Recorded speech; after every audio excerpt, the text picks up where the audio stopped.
A Bíblia diz que Abraão casou com Agar.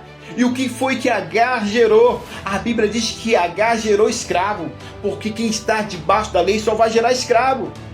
Ele não pode gerar filho. Por isso que quando Deus ele falou para Abraão pegar o seu filho e levar para o sacrifício lá na terra de Moriá, naquele monte, a Bíblia diz o seguinte, que Deus olhou para Abraão e disse: Abraão, pegue o teu filho, o teu único filho.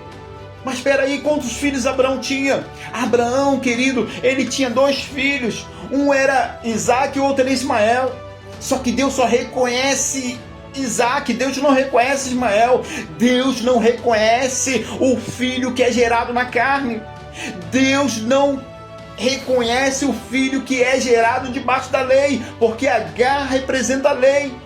Agar representa, querido, o Monte Sinai, o monte do juízo, o monte onde Deus mandou os mandamentos.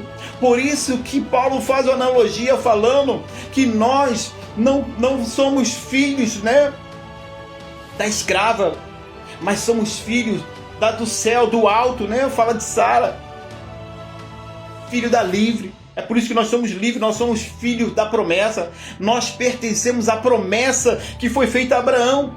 E isso é maravilhoso. Então Deus não reconhece, querido.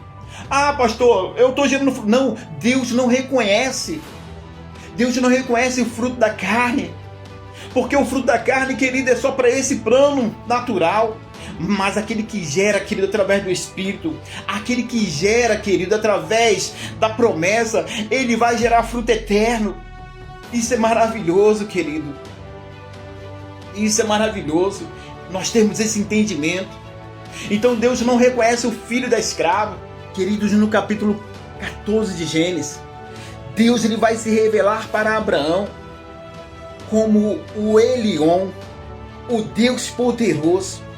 Mas quando chega no capítulo 17, querido, quando as forças de Abraão se esgotou, a força de Sara se esgotou, Abraão já tinha usado todos os seus recursos, ele fez de tudo para que o cumprimento da promessa se cumprisse, mas de uma maneira, através da justiça própria, através do seu próprio jeito, da sua própria vontade. Deus ele falou assim: acaba, basta, a partir de agora, Abraão, eu vou me manifestar como Todo-Poderoso, o El Shaddai. A partir de agora você vai ver que eu não sou um Deus somente poderoso, mas sou Todo-Poderoso. E quando a tua força se esgotou, quando a sua força acabou, eu tenho muito mais, eu vou muito mais além da tua força humana. A Bíblia diz que Deus agora vai se manifestar como o El Shaddai. Mas a primeira providência que Deus diz para Abraão: Abraão, a partir de agora, pega a serva e o seu filho e manda ela embora. Ou seja, Deus está dizendo para Abraão: manda embora Agar e Ismael. Deus dá essa ordem para Abraão, mandando que ele mande embora. Por quê? Porque Agar era fruto da ignorância de Abraão. Agar, ela era o símbolo, da justiça própria de Abraão, de tentar fazer as coisas da sua própria maneira. Então Deus diz, manda embora a serva e o seu filho. Porque de maneira alguma Deus diz, o filho da serva vai crescer junto com o filho da livre. Ele não vai se criar junto. Era como se Deus dissesse para Abraão: Abraão, para o cumprimento da promessa, o crescimento, porque Isaac já tinha nascido, para que esse menino cresça saudável, você não precisa da ajuda de Agar. Era como se Deus falasse: você não precisa da ajuda da lei, porque Agar representa a lei. Agar aponta para o Monte Sinai. Você não precisa da ajuda de Agar. E é interessante, querido, que quando Abraão manda a serva Agar embora junto com seu filho, o menino tinha aproximadamente 17 anos. E ele já perseguia, na realidade, a Bíblia diz que o jovem Ismael perseguia Isaac. Na realidade, querido, era bem possível que o inimigo pudesse ativar uma ira dentro do coração de Ismael e ele pudesse fazer um mal contra o menino.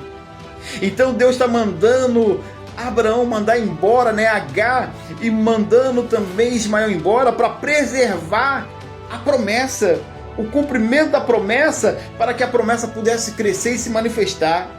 E é interessante, querido, algo poderoso acontece. Quando Agar, Ismael já tinha aproximadamente 17 anos. E quando você ouve, né, aquela mensagem que diz, e ouviu o choro do menino, qual é a primeira percepção que você tem? Que é uma criança. Faz até entender, né? Nos faz entender que Deus foi até injusto de mandar Agar embora junto com Ismael. Só que Ismael não era uma criança. Ismael já era um adolescente, já chegando na juventude. Era um menino robusto, um homem forte, já se formando um homem forte. Mas a Bíblia diz que quando ele chegou no deserto, a Bíblia diz que Ismael esmoreceu. Ismael ficou esmorecido. Ou seja, um menino forte, um menino robusto. Ele diante de Agar, Agar representa a lei. Ou seja, diante da lei, até aquele que é forte se torna fraco. Até aquele que tem força, ele fica fraco diante da lei, porque diante da lei, que escute o que eu vou te dizer, todo homem forte fica fraco. Porque quando você chega diante da lei, você percebe o quanto você é incapaz. Você percebe, querido, o quanto você é falho, o quanto você erra. Isso é maravilhoso, querido, porque a Bíblia também fala sobre Davi. Davi, querido, Davi representa, ele é um tipo de um homem que andou, né? Davi é maravilhoso porque parece que Davi, ele andou já no tempo da graça, mas vivendo no tempo da lei. Porque Davi, ele sempre está falando, porque as suas misericórdias duram para sempre. Davi, ele tipifica alguém que já desfrutava da graça. Era alguém que já desfrutava da graça. E é interessante, querido, que todo homem fraco, todo homem endividado, todo homem em aperto, todo homem oprimido, todo homem com depressão, qualquer tipo de situação que chegava diante de Davi, qualquer homem fraco diante de Davi se tornava forte. Sabe por quê, querido? Diante da graça, todo homem fraco se torna forte. Por isso que Jesus disse para Paulo: a minha graça te basta. A minha graça te basta, Paulo, porque o meu poder se aperfeiçoa na tua fraqueza, de maneira que quando você pensa que você está fraco, aí é que você está forte. Diante, querido, escute bem isso, diante da graça, todo homem fraco fica forte, todo pecador se torna justo, porque Deus é justo e faz o pecador se tornar justo. Porque não é como nós se olhamos, mas é como Deus nos vê. E é interessante, querido, que Saul, ele é o oposto de Davi. Davi, querido, todo homem fraco que chegava diante, querido, de Davi, que representa a graça, ficava forte.